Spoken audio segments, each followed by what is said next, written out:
Okay, we can get started. Hi everyone, my name is Colby Lynn Smith. I'm Rita Holmes' daughter, if there's anyone new here. Some of you know me from Cole Cares. Let me start the video to line up. My work as a personal assistant to the 55 plus community, but that's not my primary work. In 2016, I graduated summa cum laude from Bunker Hill Community College with my degree and a departmental award in sociology. My sub-disciplines are medical sociology. I wrote a book called Sick Stay Home. I'm actually selling 4 copies up at the front for $5, but you can also find it on Amazon.com by looking up the title and my name. To encourage people to mask or stay home when sick, but it also shares ways to stay and get well. From 2012 to 2015, I was the president and director of a medical advocacy nonprofit organization called Eric Garens Act, and for the brain injury that I have.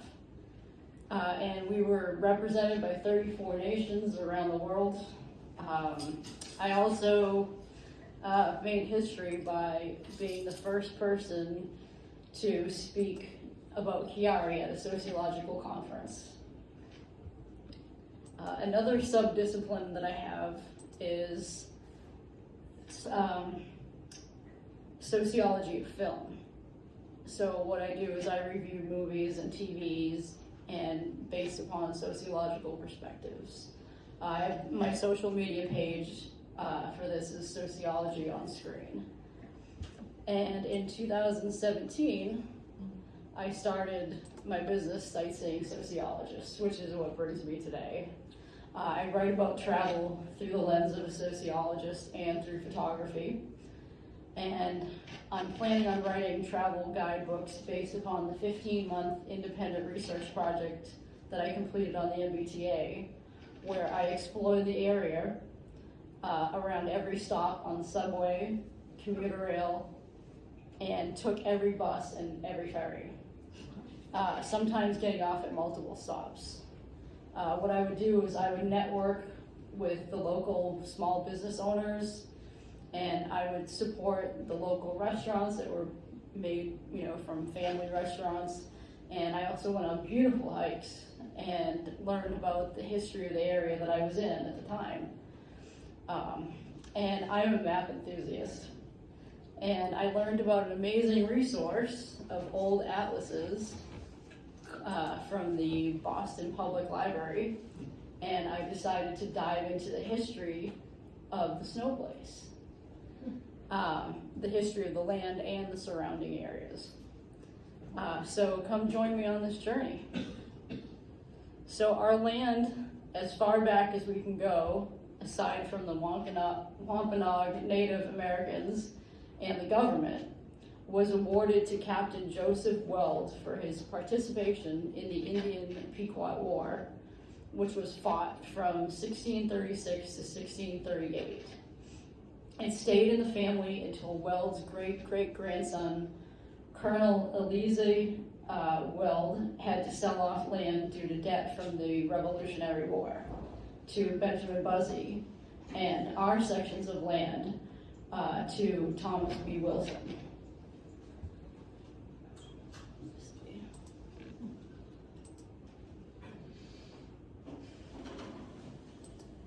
Well, there's my WTA.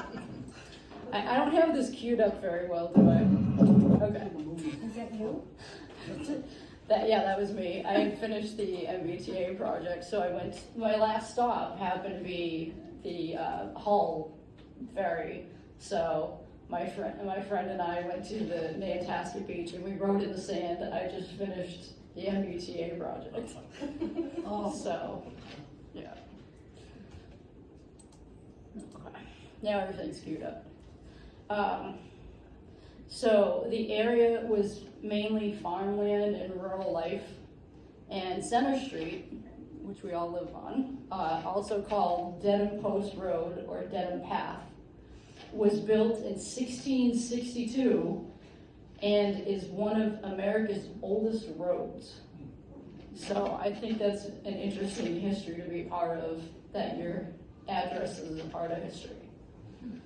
And what in 1874, West Roxbury was annexed by Boston. Previously, it was part of Roxbury, and at that time, our land was owned by Mrs. Smith, no relation.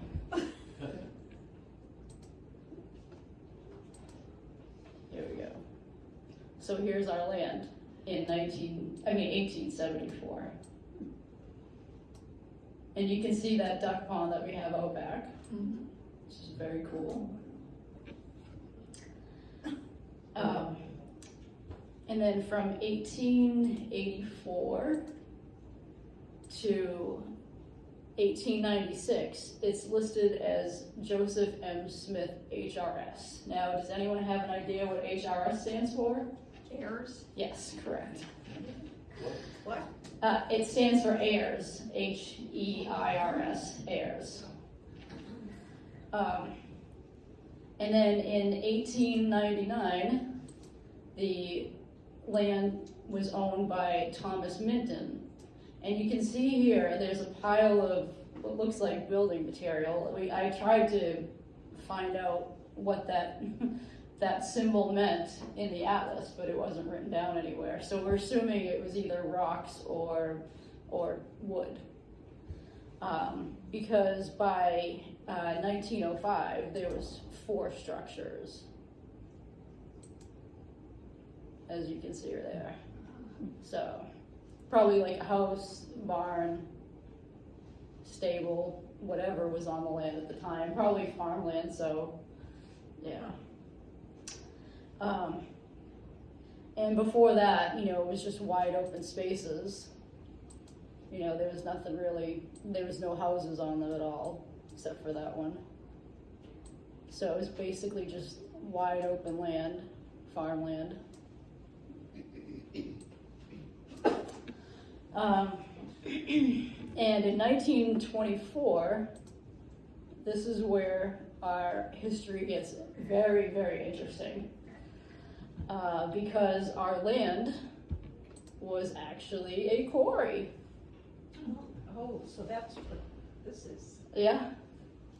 So that's why you guys have all these, like, huge pieces of rock. That's, it was either Roxbury pudding stone or Dedham granite. So it's quite amazing.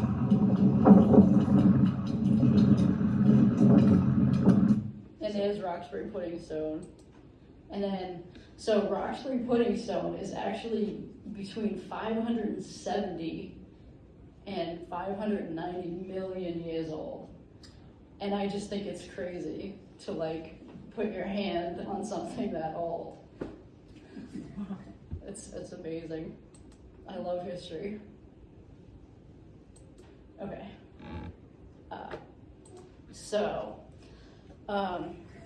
The neighboring lot was also a quarry, as you can see here by Charlotte White. And the rocks from our quarry helped build automobile roads and streetcar beds. And the type of rocks that were mined were primarily Dedham granite and or our state rock, Roxbury pudding stone. If you take a walk around our little trail out back, you'll see something very interesting. Near the first bench, if you look down into the ravine in Allendale Woods, you'll actually see the foundation of an old ice house. So that's what this is. And so some of those, I don't know if it's partly foundation or if it was, maybe that's where the ice was stored in between those different slats. So it's really interesting. You can see the foundation of the house, and then the slats that go down.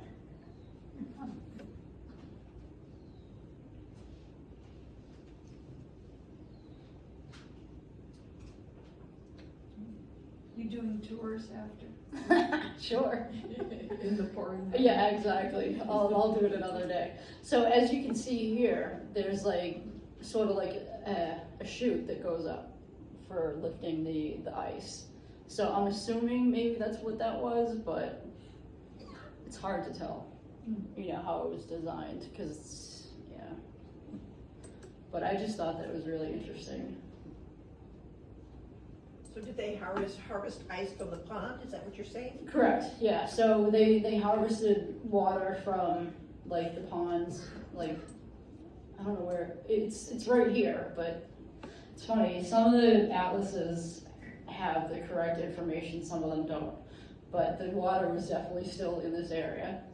So yeah, they would harvest it from that, and then there's also another pond right here, the rock pond trail. So it's, again, it's not on the map, but it's there. And that's, where is that, like, in relation to where we are now? What's that? Where is that pond? It's right where like the snow place is. I mean It's actually called a vernal pool now. yeah, okay. Like here's the spring house. Oh no, sorry, the spring house is here, so it's like behind here Oh, in it's behind Allendale us, okay. Woods. Yeah. So the spring house, let's move to that, since we're talking about that. So it was owned by H. Wellington, but again, the land was owned by the Welds and then the Williams, who then sold it to a Dr. Stephen Merrill Allen in the mid-1800s. And he named his property Allendale with an A instead of an E, which is in his name. And also Allendale Street was named after him. So there's the house on Allendale that actually the next owner, the Selders, built after his house was burned down in the 1800s.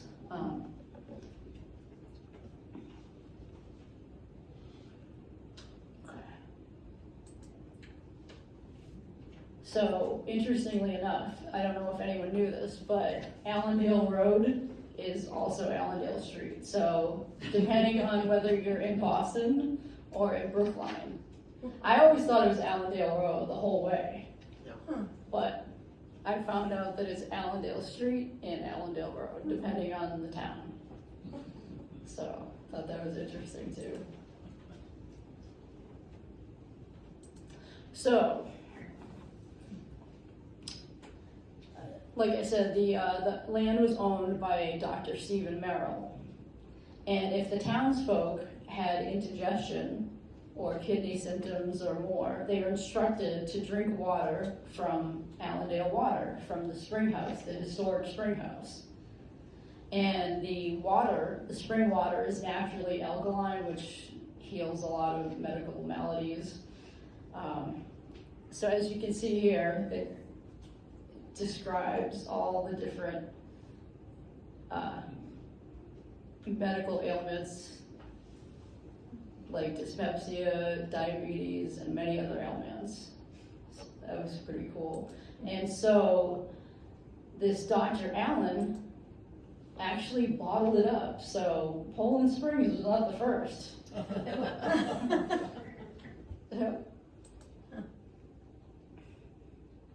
And there is the original spring house. So people would come on their horses, you know, from all over Massachusetts and line up their horses and go to get the spring water from Dr. Stephen Merrill. Actually, yeah.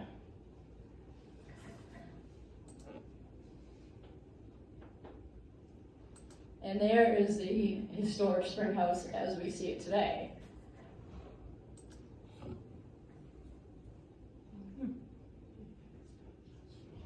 It's just behind the spring house. So as you can see, like if you when you had a spring house, you would have like a hole in the floor so you could dig up the water. So that's how they had like a levee and then pulled up the water and then bottled it up. You can see it again here, the hole in the floor, see? So that like went underneath the spring.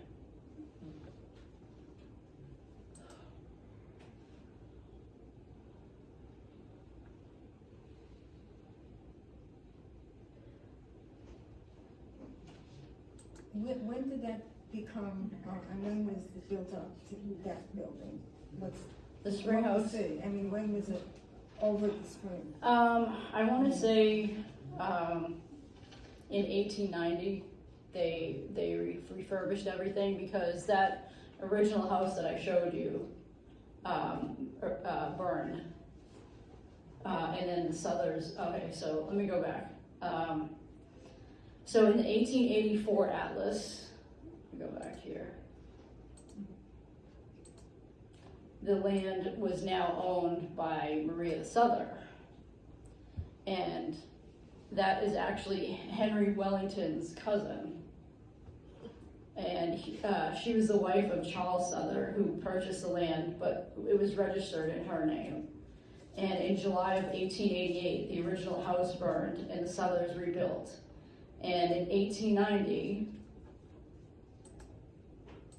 they rebuilt and actually created a 60-foot greenhouse, which is what you see there. And then in 1899, on the map, you can see that here's the original historic spring house. If you go back to the modern day map, you can see the historic spring house, and it's labeled as a dot. But not all the atlas authors like put everything on the atlases, so some years it's missing, some years it's not. So I walked through Allendale Woods and I found the spring house, and then I also found pieces of old pottery and coal, not me, in the woods.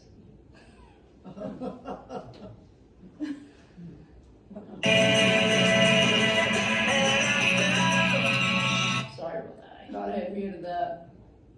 Okay. So, in 1914,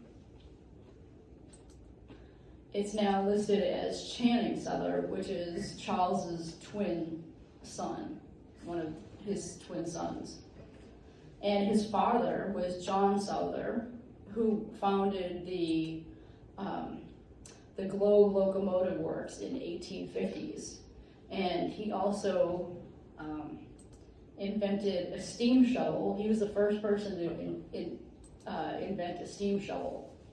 So I love that history too. And he used that steam shovel to fill in the Back Bay in Kenmore, which is where I live.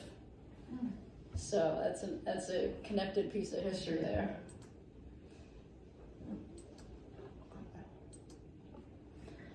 So a train would go from Needham Heights to Back Bay on those train cars filled with gravel. And he also used the steam shovel and dredger to build the Panama Canal and the Suez Canal. So the Souther family was very impactful. And Charles was actually the second president of the Board of Trustees at Faulkner Hospital from 1901 to 1904. And many of the rooms were furnished by him, and one being named after him. So speaking of Faulkner Hospital, it was built in 1900 on Green Hill, the second tallest hill in Boston. And during an epidemic of the gripe, aka the flu, because the hospital was surrounded by and across the street from so many trees, patients who were suffering pulmonary and cardiac issues did well there because of the pure air and abundant sunshine. Because they also had like sun patios where people could lay out in the sun and heal from their illnesses. Let me go back to the map. So in 1874, it was not even a glimmer in someone's eye. So it was owned by Jacob Hall and P.D. Willis. And then, let's see what year it was, 89? No. 96. Okay, so here's where Abby Faulkner owned some land, and she was the wife of George Faulkner, Dr. George Faulkner. And they had 3 kids, all named Mary, but of course, different middle initials.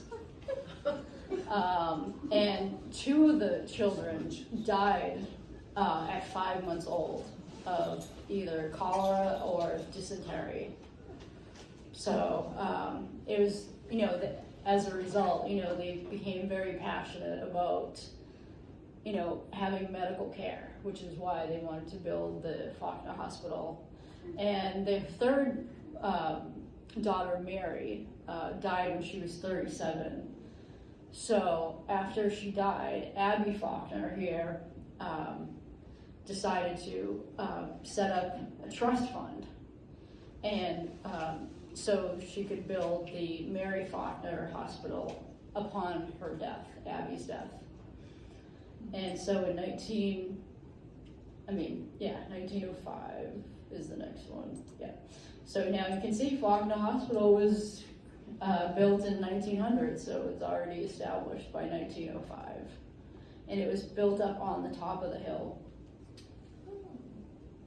So, it's very cool.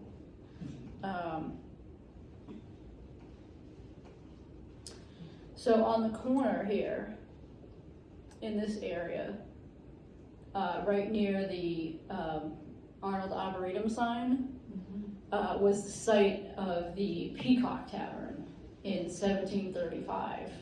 So we're stepping back, way back in time, way before these atlases. And some of their famous patrons was George Washington, Samuel Adams, and John Hancock would frequent after enjoying skating parties at Jamaica Pond.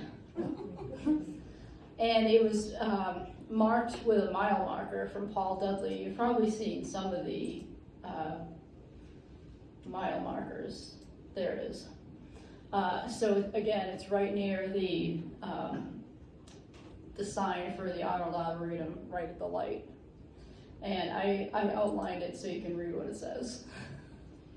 So it's 6 miles to Boston, and he planted that in 1735. That was Paul Dudley. And he also put several mile markers along Center Street, the most famous one at Jamaica Plain Monument. In 1974, well, I'm inverting my numbers. 1794, the tavern plus 40 acres of land was sold to the son of Samuel Adams. And then in 1884, I'm going to go back to the map. So Mary C. Wallace,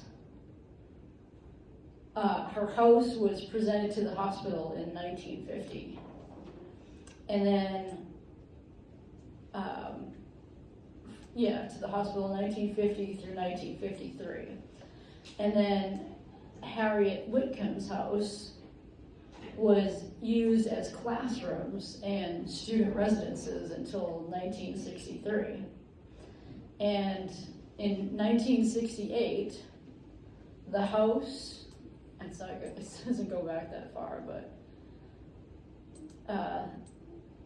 across the street, the Spring House was actually sold to Faulkner Hospital. I didn't realize this. In 1968, the greenhouse, the spring, and the house were all sold to Faulkner Hospital because they wanted to do, they wanted to expand, but that actually never ended up happening. So,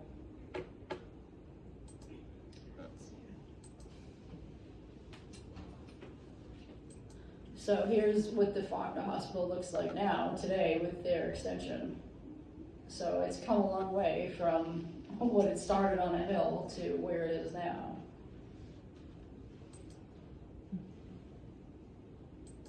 Okay, so the Arnold Arboretum is right across the street. So in 1874, the land was owned by the president and fellows of Harvard College. So in 1640, Captain Joseph Weld was awarded 278 acres for his time in the Indian Pequot War that I said earlier. And in 1806, Weld's great-great-grandson, who served in the Revolutionary War, was in debt. So he sold 120 of his acres to veteran and merchant Benjamin Buzzy. So there's, down here, you can see the Buzzy estate. So, which is now part of Peters Hill. So eventually it did get sold back to the Arboretum. So some of the lilac bushes you see on Lilac Sunday were actually planted by Buzzy. So that was pretty cool. At his mansion, right here, there's the Buzzy mansion. He hosted President Andrew Jackson and Vice President Martin Van Buren at the house. And in Buzzy's will, he left his estate to the president and fellows of Harvard College to build a school of agricultural and horticulture. There it is. So that is on the site of the state lab on Buzzy Street, up that way. It wasn't very a large school, but one of the graduates was Charles Eliot, son of Harvard President Charles Eliot, who later worked for Frederick Law Olmsted, who designed the Arboretum. So the Arnold Arboretum was named after James Arnold, who worked in the whaling industry, and after his death in 1868, he left $100,000 for agriculture and horticultural advancement. And the trustees gave the money to the Harvard College, and in 1872, the Arnold Arboretum was found on the land that was given to Harvard by Benjamin Buzzy.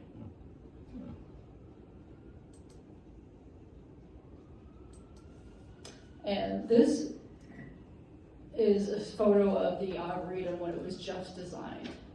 And it's striking because I look at all the trees that were just newly planted, and now it's a vast area of trees and greenery and everything. So I find that really fascinating, because that was back in the 1800s. So yeah. So in 1878, the Arboretum's first director met with Frederick Law Olmsted and agreed on the design. Peters Hill was named after Andrew James Peter, who was the mayor of Boston, actually, from 1918 to 1922, and previously was a member of the House of Representatives from 1907 to 1914. And the Second Church of Christ was at the top of the hill in 1711.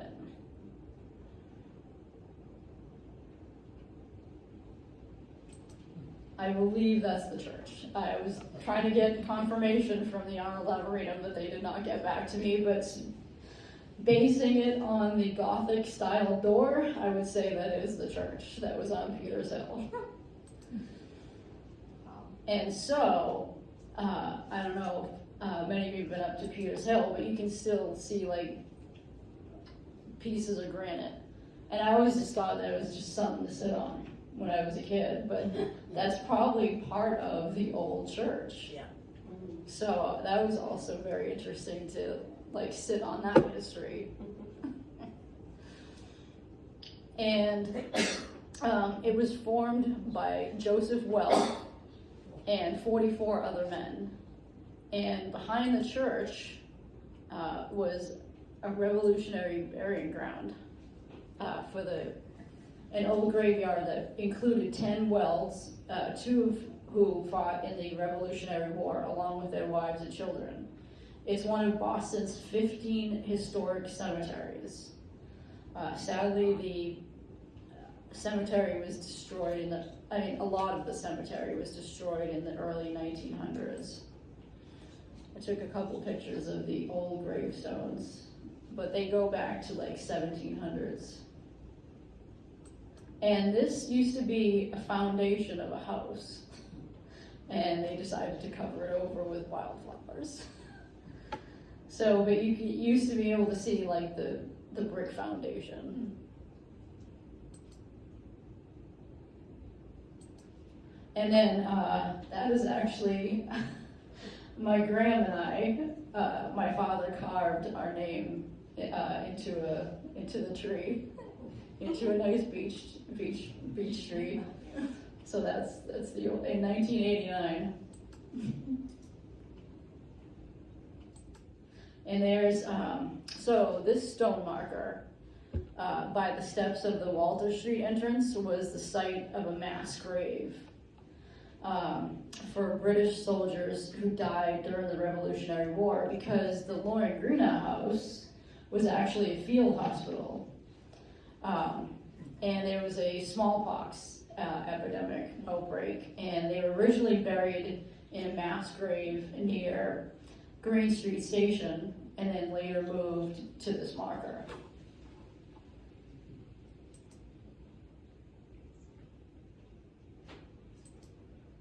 So in memory of soldiers of the Revolution who died in the hospital at Jamaica Plain and were buried in this lot, 1775 to 1776.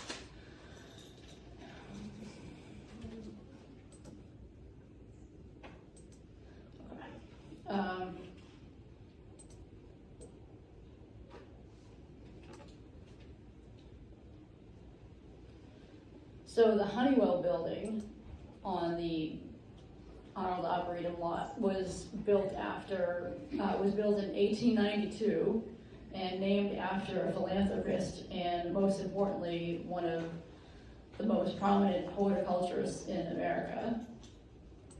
And there's the side door.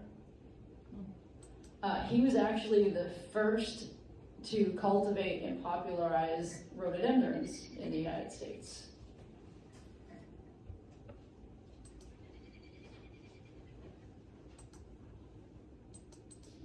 So I'll just show you a little bit about the progression of the Arnold Arboretum. So there's the college, right where the lab is, and then see that name, A.J. Peters.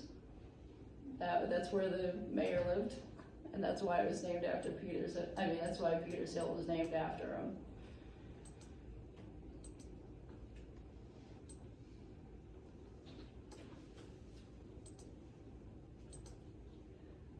And then by 1884, you can see that the layout has taken place. All the different roads.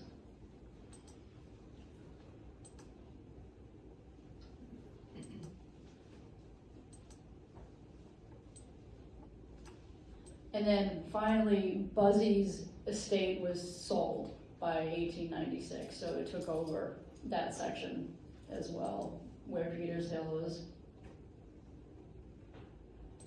And so I know a lot of you go to Holy Name Church, so I also dug into the history of Holy Name. In 1773, on the corner of Center Street and Church Street, let me go down here.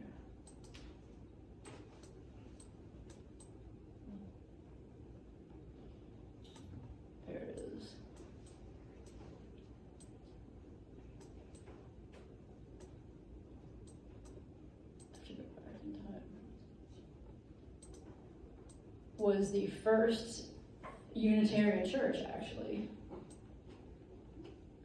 And then on the land where Holy Name is was the society, so it was like next door. And there it is.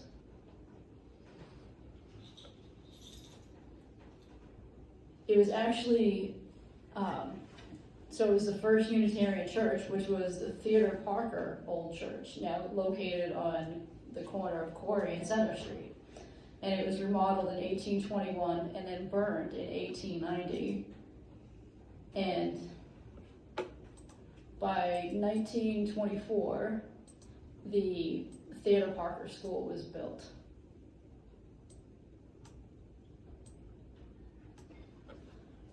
And so it changed back to like where Holy Name is, changed to Kathy Rooney. And so a priest bought the land from the Rooney estate for $4,000.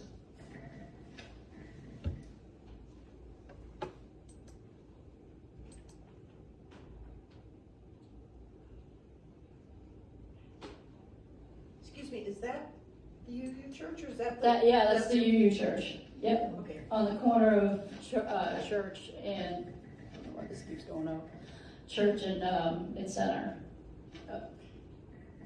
So that was the original Unitarian church.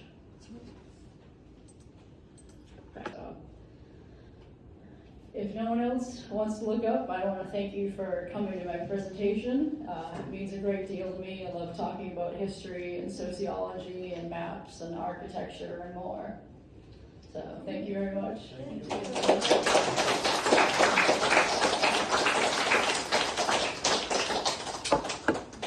And you've explored this area on foot? Yes, I went through Allendale Woods and I grew up in Rosendale on Zeller Street, so I walked all around this land. So I pretty much knew, where I'm going, but I didn't know the complete history of the Arnold Arboretum or, who owned this land or anything like that. So it was very interesting to dive into. Any questions or?